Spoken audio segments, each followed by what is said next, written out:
السلام عليكم ورحمة الله وبركاته. نحمد الله العظيم نصلي ونسلم على الرسول الكريم. أما بعد فقد قال الله عز وجل: أعوذ بالله من الشيطان الرجيم. بسم الله الرحمن الرحيم. قال ما منعك أن تسجد إذ أمرتك قال أنا خير منه خلقتني من نار وخلقته من طين. صدق الله العظيم. அளவற்ற அருளாளனும் நிகரற்ற அன்புடையோனுமாகிய எல்லாம் வல்ல அல்லாஹுவின் பெயரால் துவங்குகிறேன். அருமை நாயகம் முஹம்மதுர் ரசூலுல்லா ஸல்லல்லாஹு அலைஹி வஸல்லம் அவர்களின் மீதும் நற்பாக்கியங்கள் நிறைந்த அவர்களுடைய உம்மத்தின் மீதும் குறிப்பாக இக்காணொளியிலே இணைந்திருக்கிற நம் அனைவர் மீதும் எல்லாம் வல்ல அல்லாஹுவின் நல்லருள் என்றென்றும் நிறைவாக உண்டாவதாக. ஆமீன். அல்லாஹுவின் பேரருளால் இன்றைய தராவீஹ் என்கிற தலைப்பில் தினந்தோறும் ஓதப்பட இருக்கிற, நாம் செவிமடுக்க இருக்கிற ஏதேனும் ஒரு திருமறை வசனத்தினுடைய பொருளோடும் விளக்கங்களோடும் அதனுடைய தப்சீர் பார்த்து வருகிற நாம் இன்றைக்கு ஓதப்படக்கூடிய ஆயத்துகளில் பெரும்பாலான ஆயத்துகள் சுமார் 2 பக்க அளவிற்கு இப்லீஸுடைய செய்திகள் இடம்பெற்றிருந்தது. ஆதம் இப்லீஸினுடைய துவக்கம் முதல் இறுதி வரைக்குமான நிகழ்வுகள் இருந்தது. இப்லீஸின் மூலம் ஏற்பட்ட ஃபித்னாக்கள் என்ன என்பதையும் அல்லாஹ் பட்டியலிட்டான். இன்றைக்கு ஓதப்படுகிற சூரத்துல் அராஃபினுடைய மிக முக்கியமான ரோல் இப்லீஸை பற்றிய செய்திகள். பாருங்கள், இப்லீஸினுடைய சில செய்திகளை பார்க்க வேண்டும். குறிப்பாக இறைவனுக்கு முன்னால் அவன் செய்த 2 சத்தியங்கள் குறித்து பேச வேண்டும். முதலில் இப்லீஸ் என்பது என்ன, அவன் எந்த இனம் சார்ந்தவன், அவனுடைய பெயர் என்ன, அவன் மலக்குகளா அல்லது ஜின்களா, அது குறித்து மார்க்க பார்வையில் விரிவு என்ன, அவன் செய்த குற்றம் என்ன, அவன் எதனால் நமக்கு எதிரியாகிறான், அவன் என்ன சத்தியம் செய்தான், இவ்வளவும் நாம் பார்க்க வேண்டும். அன்பானவர்களே, இப்லீஸ் என்கிற வார்த்தைக்கு இறைவனுடைய அருளை விட்டும் நிராசையானவன் என்று அதற்கு பொருள். இப்லீஸ் என்றால் அதனுடைய வரைவிலக்கணமே என்னன்னா, அஇஸ மின் ரஹ்மத்தில்லா, இறை அருளை விட்டும் நிராசையானவன் என்று பொருள். இப்லீஸ் என்பது பெயரா அல்லது அவனுடைய ஏதேனும் ஒரு தன்மையா என்பது கருத்து வேறுபாட்டுக்குள்ள விஷயம். இப்லீஸை பெயர் என்று சொல்லுகிறார்கள். காரணம், அல்லாஹ் திருக்குரானின் பல்வேறு இடங்களில் எல்லோரும் சஜிதா செய்தார்கள் இப்லீஸை தவிர என்கிறான். ஒரு பெயரைத்தான், பெயர் சொல்லைத்தான் அப்படி சொல்ல முடியும். இங்கே ஒரு விளக்கம் புரிவதற்காக, இப்லீஸ் என்பது வேறு, ஷைத்தான் என்பது வேறு. அதாவது ஷைத்தான் என்பது பரவலான எல்லாத்துக்கும் சொல்லலாம். மாறு செய்யும் அத்தனை விஷயமும் ஷைத்தான் தான். ஷதன என்று சொன்னால் பஉத என்று அர்த்தம். அதாவது தூரமானவன் எல்லாத்துக்கும். மனிதர்கள்ல பூரா சைத்தான் இருக்கு, ஜின்னுகள்ல நிறைய சைத்தான் இருக்கு. இப்லீஸ் என்பது ஒன்றுதான். ஷைத்தான் என்பது நிறைய, எல்லாத்துக்கும் சொல்லலாம். அல்லாஹ்வே சொல்றான், மின் மின் ஷயாத்தீனில் இன்சி வல் ஜின், மனித ஷைத்தான்கள், ஜின் ஷைத்தான்கள், இப்படி நிறைய இருக்கு. மனிதர்கள்ல உள்ள மாற்றமாக செய்யப்படக்கூடிய யாருக்கும் ஷைத்தான்னு சொல்லலாம். சரி, வாருங்கள், இந்த இப்லீஸ் என்று சொல்லுகிறோம் அல்லவா, ஒரே ஒரு ஆள். அந்த இப்லீஸ் எப்படிப்பட்டவன், அவன் எதுல உள்ளவன்? முதல்ல இதுக்கு முன்னாடி ஒரு விஷயம் புரியணும். மார்க்க அறிஞர்கள் கருத்து வேறுபாடு இல்லாமல் ஒரு விஷயத்தை ஒத்துக்கொள்கிறார்கள். எல்லாரும் ஏகோபித்த அபிப்பிராயம் என்னன்னா, அல் உகலாஉ ஸலாஸா, அறிவுள்ளவர்கள் 3 பிரிவு தான். ஒன்று மலக்குகள், இன்னொன்று ஜின்கள், 3வது மனிதர்கள். இப்ப இவன் ஜின்னுகள்ல சேருவானா மலக்குகள்ல சேருவானா? நிறைய பேர் இப்லீஸை மலக்குகளில் உள்ளவன் என்கிறார்கள். நாம் கூட அப்படி நிறைய பேசுகிறோம் அல்லவா. ஒரு நேரத்தில் அவன் மலக்குகள்ல பெரிய வணக்கசாலியா இருந்தான், அப்படி இருந்தான், இப்படி இருந்தான், கடைசியில இப்படி ஆயிட்டான்னு சொல்றோம். அவன் மலக்குகளை சார்ந்தவன் என்கிறோம். அவன் ஜின்னினத்தை சார்ந்தவன் என்றும் வருகிறது. இப்லீஸ் சஜிதா செய்யவில்லை என்று சொல்ல வரக்கூடிய இடங்கள்ல குர்ஆன்ல அவன் ஜின்னினத்தை சார்ந்தவன், கான மினல் ஜின்னி ஃபஃபஸக அன் அம்ரி ரப்பிஹி, அவன் ஜின்னினத்தை சேர்ந்தவன் ரப்புக்கு மாறு செய்தான் வருது. அப்ப இது குழப்பமா இருக்கு. அவன் மலக்குகள்ல சேர்ந்தவனா இல்ல அவன் ஜின் இனத்தை சேர்ந்தவனா அப்படின்னு குழப்பமா இருக்கு. ஏன்னா வேற வேற இதா மாறுது. மலக்குகள் என்றால் அவர்கள் ஒளியால் படைக்கப்பட்டவர்கள். சஹீஹ் முஸ்லிம் ஆயிஷா ரலியல்லாஹு தஆலா அன்ஹாவுடைய அறிவிப்பு, இன்னல் மலாயிகத குலிக்னா மின் நூர், மலக்குகள் ஒளியால் படைக்கப்பட்டவர்கள், ஜின்கள் நெருப்பால் படைக்கப்பட்டவர்கள், மனிதர்கள் ஆதம் மண்ணால் படைக்கப்பட்டவர். முதல்ல ஒளியால் படைக்கப்பட்ட மலக்குகள், இதுல யாருக்கு எந்த பிரச்சனையும் இல்லை. இப்லீஸும் தன்னை சொல்லுகிறான் அல்லாஹுவை பார்த்து, இன்றைக்குத்தான் அது ஓதிய வசனம் இன்னைக்கு வந்தது, நான் ஆதமை விட சிறந்தவன். ஏன் சஜிதா செய்யலைங்கிற கேள்விக்கு அவனோட பதில், நான் ஆதமை விட சிறந்தவன், என்னை நீ நெருப்பிலே படைத்தாய், அவரை மண்ணிலே படைத்தாய். கலக்தனி மின்னார் வ கலக்தஹு மின் தீன், என்னை நெருப்பில் படைத்தாய், அவரை களிமண்ணிலே படைத்தாய். அப்ப நெருப்புல படைச்சேன்னு அவன் ஒத்துக்கிறத பார்த்தா அவன் கண்டிப்பா ஜின்னினம் போல் தெரிகிறது. அவன் மலக்கு என்று சொன்னால் அவன் ஒளியால் படைக்கப்பட்டிருக்க வேண்டும். அவன் வார்த்தையே வருது, நான் நெருப்புல படைக்கப்பட்டவன். அதுலயும் மின்னாரி சமூம் என்று அல்லாஹ் சொல்லுகிறான் குர்ஆன்ல. நல்ல முடிவான நெருப்பு, முடிவுற கொழுந்து விட்டெரிகிற நெருப்பு. மனிதர்களை ஆதமை மண்ணால் படைத்தான். மண் என்று வருகிறது, களிமண் என்று வருகிறது. தட்டினால் சத்தம் வரும் சுட்ட சட்டியை போல, மின் சல்சாலின் கல் ஃபஹார் என்று வருகிறது. சரி, இப்ப இவன் ஜின் இனத்தை சார்ந்தவன் என்றால் நெருப்பால் படைக்கப்பட்டிருக்கணும். இவன் மலக்குகளை சார்ந்தவன் என்றால் ஒளியால் படைக்கப்பட்டிருக்கணும். இந்த இடத்தில் சில பேர் இவன் மலக்கா ஜின்னாங்கிற கருத்தை எல்லாம் சேர்த்து ஒன்னா ஒரு கருத்து சொல்றாங்க. ஓரளவு அது சரியாகப்படுகிறது. என்னன்னா, அவன் அசல்ல ஆதம் அலைஹிஸ்ஸலாமை படைக்கிறதுக்கு முன்னாடி விண்ணிலே இருக்கிற மலக்குகள் ஜின்களோடு போர் செய்தார்கள். போர் யார் யாருக்கும்? ஜின்களுக்கும் மலக்குகளுக்கும்.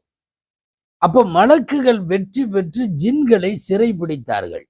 அந்த சிறை பிடிக்கப்பட்டவர்களில் ஒருவனாகத்தான் இவன் வந்தான். யாரு? இப்லீஸ். அரெஸ்ட் பண்ணி கொண்டு வர்றாங்கல்ல மலக்குகள், அதுல இவன் இருந்தான்.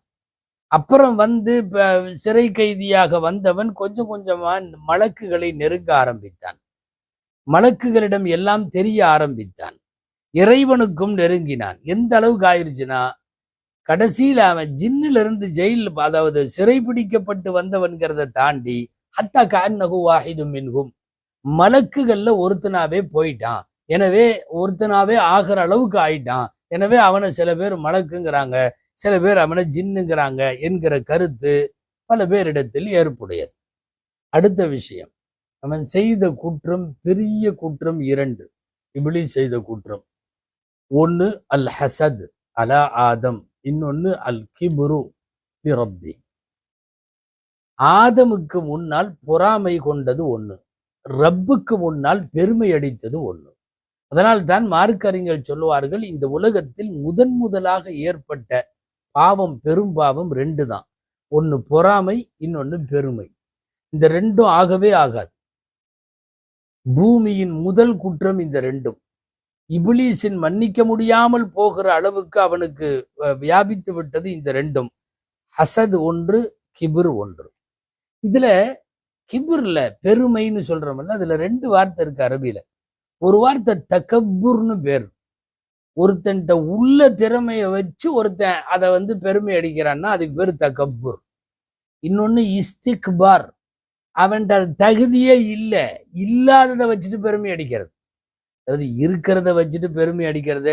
ஒருத்தன் கல்வியாளன் தன் கல்வியால் பெருமை கொள்றான். ஒரு பதவியில, உயர பதவியில உட்கார்ந்து இருக்கிறவன் தன் பதவியால பெருமை கொள்றான். இதுக்கெல்லாம் தகப்புர்னு பேரு. உள்ளதை வைத்து பெருமை அடிக்கிறார்கள், அதுவும் கூடாது என்பது வேறு.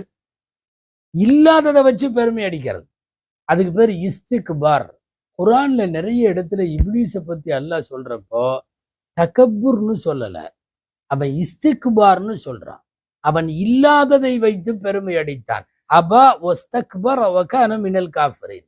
அவன் பெருமை அடிக்க தேடினான், இல்லாததை வைத்து பெருமை அடித்தான் என்று வருகிறது. இந்த இப்லீஸ் குறித்து நிறைய வார்த்தைகள் குர்ஆன்ல வேற வேற. இன்னக மினஸ் சாகிரின், நீ சில்ற அப்படின்னு சொல்றோம்ல, அந்த வார்த்தையை அல்லாஹ் சொல்றான். மினஸ் சாகிரின், நீ சிறுமைப்பட்டவர்களில் உள்ளவன், நீ சில்ற அப்படின்னு சொல்றோம்ல அது.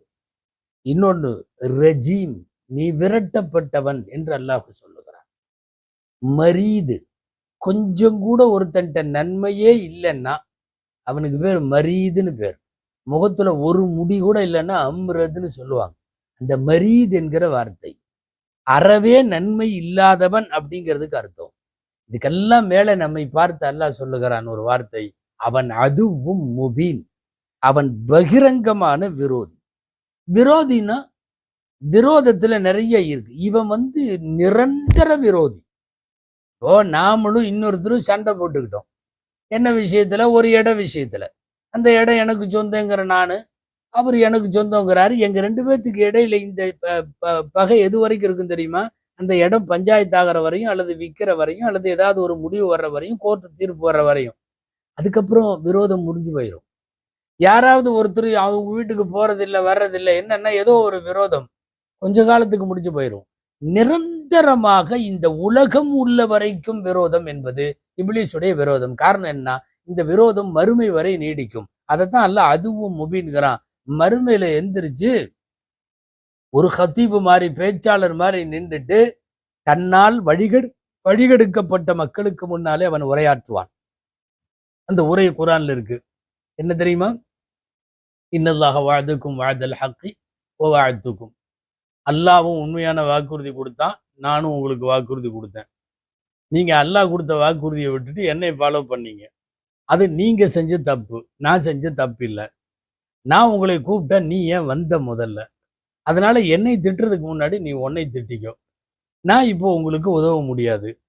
மறுமையில் இந்த பேச்சை அவன் பேசுகிற வரைக்கும் மனித சமுதாயத்திற்கு அவன் மிகப்பெரிய விரோதி. பாருங்கள் அன்பானவர்களை, இப்லீஸ் குறித்த முக்கியமான 2 செய்தி. இப்லீஸ் 2 சத்தியம் பண்றான். 2 சத்தியமும் வானத்திலே நடக்கிறது. முதல் சத்தியம் அவன் அல்லாஹ்விடத்திலே செய்கிற சத்தியம். அந்த ஆதமுக்கு ஏன் சஜிதா செய்யலைங்கிற உரையாடல் நடக்குதல்ல. நான் சஜிதா செய்யல, நீ என்ன நேரில் படைச்ச, நீ வெளியே போடா, எனக்கு கொஞ்சம் தவணை கொடுன்னு அவன் கேட்கிறான். அல்லாஹ் சொல்றான், உனக்கு தவணை உண்டு. வெளியே வர்றப்போ அவன் சத்தியம் பாருங்க, ஃபபி இஸ்ஸத்திக், இதான் முதல் சத்தியம். உன் கண்ணியத்தின் மீது ஆணையாக, யா அல்லாஹ் ல உஹ்தி என்னகும் அஜ்மஈன், நான் அத்தனை பேரையும் வழிகெடுப்பேன். இல்லா இபாதக மின்ஹுமுல் முஹ்லஸீன், உன்னுடைய களப்பற்ற கொஞ்சம் அடியார்களை தவிர மெஜாரிட்டியை பூரா வழிகெடுத்துருவேன். இந்த ல உஹ்வி என்னகும், நான் வழிகெடுப்பேன். அந்த உஹ்வி என்னகுங்கிற வார்த்தைக்கு என்ன தப்சீர்னு பார்த்தா, தப்சீர்கள்ல இந்த வார்த்தை எழுதுறாங்க, ல உஸய்யினன்ன லஹும் ஷஹவாத்திஹிம், மனோ இச்சையை பூரா, பாவத்தை பூரா நான் அழகாக்கி காட்டுவேன். இது ஒண்ணு. ல உஹ்வி என்னகும்க்கு இன்னொன்னு அர்த்தம், அவங்களுக்கு வசுவசாவை போடுவேன், சந்தேகத்தை போடுவேன். மார்க்கம் குறித்து, அல்லாஹ் குறித்து, மறுமை குறித்து, மன்னரை குறித்து நான் உள்ளத்துல சந்தேகத்தை போடுவேன். அப்ப இந்த 2ம் முதல் சத்தியத்தில் அல்லாஹ்விடத்தில் செய்து கொண்ட சத்தியம். ரொம்ப எச்சரிக்கையா இருக்கணும். 2வது சத்தியம் என்ன தெரியுமா? அல்லாஹ்வுக்கு அல்ல, அவன் ஆதமுக்கு செஞ்ச சத்தியம். தடுக்கப்பட்ட மரத்துல போய் நீ கனியை சாப்பிடுன்னு அவரை தூண்டுறான். அவர் மாட்டேங்கிறார். என்ன பண்ணான் தெரியுமா? அல்லாவின் மீது ஆணையாகன்னு சொல்லி ஒரு பொய் சொன்னான், சத்தியம் பண்ணான். என்ன சத்தியம் பண்ணா? நீ மட்டும் அதை சாப்பிட்டேன்னா ரொம்ப இன்னி லகுமா லமினன் நாசிஹீன், இப்படியே வருது. அதுக்கு முன்னாடி வார்த்தை சத்தியம். காசமகுமா, ஆதமுக்கும் அவ்வாவுக்கும் சத்தியம் செய்தான். என்னன்னு? இன்னி லகுமா லமினன் நாசிஹீன், நான் உங்களுக்கு நன்மையைத்தான் நாடுறேன். நீங்க சொர்க்கத்துக்குள்ள அந்த மரத்தோட கனியை சாப்பிடணும். ஒருவேளை நீங்க சாப்பிட்டு விட்டா அல்லாஹ் தஜூஅ ஃபீஹா வலா தஅரா, இதுக்கப்புறம் உங்களுக்கு பசியை எடுக்காது, தாகம் எடுக்காது, உங்களுடைய அவுரத்து மறைவிடம் மறைக்கப்படும், லா ததுமா, தாகமே வராது. இதெல்லாம் சொல்றான். தெரிஞ்சுக்கணும், ஹதரத் ஆதம் அலைஹிஸ்ஸலாம் இதுவரைக்கும் அல்லாஹ்வோட பேரை சொல்லி ஒருத்தர் பொய் சொல்லுவாங்கன்றது அவங்களுக்கு தெரியல, அவங்க அனுபவப்படல. அதுக்கப்புறம் தான் தெரியுது 1000 பேர் அல்லா மேல சத்தியமா அல்லா மேல சத்தியமான்னு சொல்றான் சர்வசாதாரணமானு. முதல்ல இப்லீஸ் செய்கிற போது அதுக்கு முன்னாடி அவருக்கு அப்படிப்பட்ட ஒரு சூழலே தெரியாது.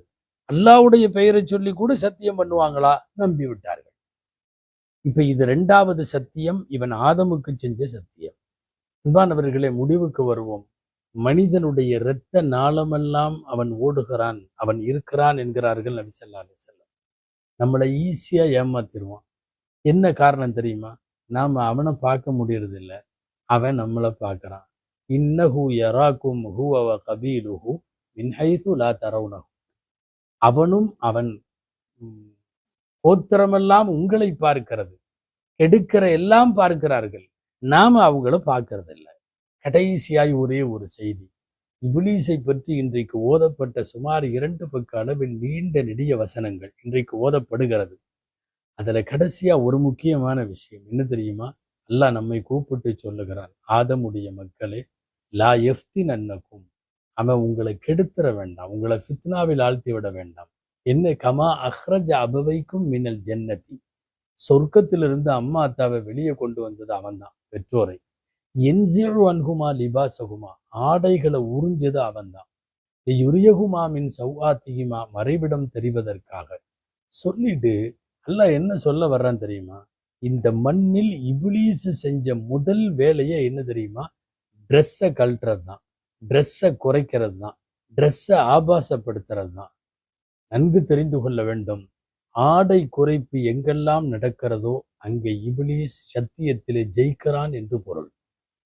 ஆடை எங்கெல்லாம் ஒழுங்காக மூடப்படுகிறதோ பேணப்படுகிறதோ அங்கெல்லாம் சைத்தான் இப்லீஸ் தோற்று போகிறான் என்று பொருள். இப்லீஸினுடைய சத்தியம் ஜெயித்துவிடக் கூடாது. அல்லாஹ் சொன்னது போல நிரந்தர விரோதியாக இருக்கிற அவனிடத்தில் விரோதம் பாராட்டியே வாழுவோம். அல்லாஹு தஆலா ஷைத்தான்கள் இப்லீஸ்களுடைய எல்லாவித தீங்கில இருந்தும் அல்லாஹ் நம்மை பாதுகாப்பானாக. ஆமீன். வஆகிரு தஅவானா அல்ஹம்துலில்லாஹி ரப்பில் ஆலமீன். அஸ்ஸலாமு அலைக்கும் வரஹ்மத்துல்லாஹி வபரகாத்துஹு.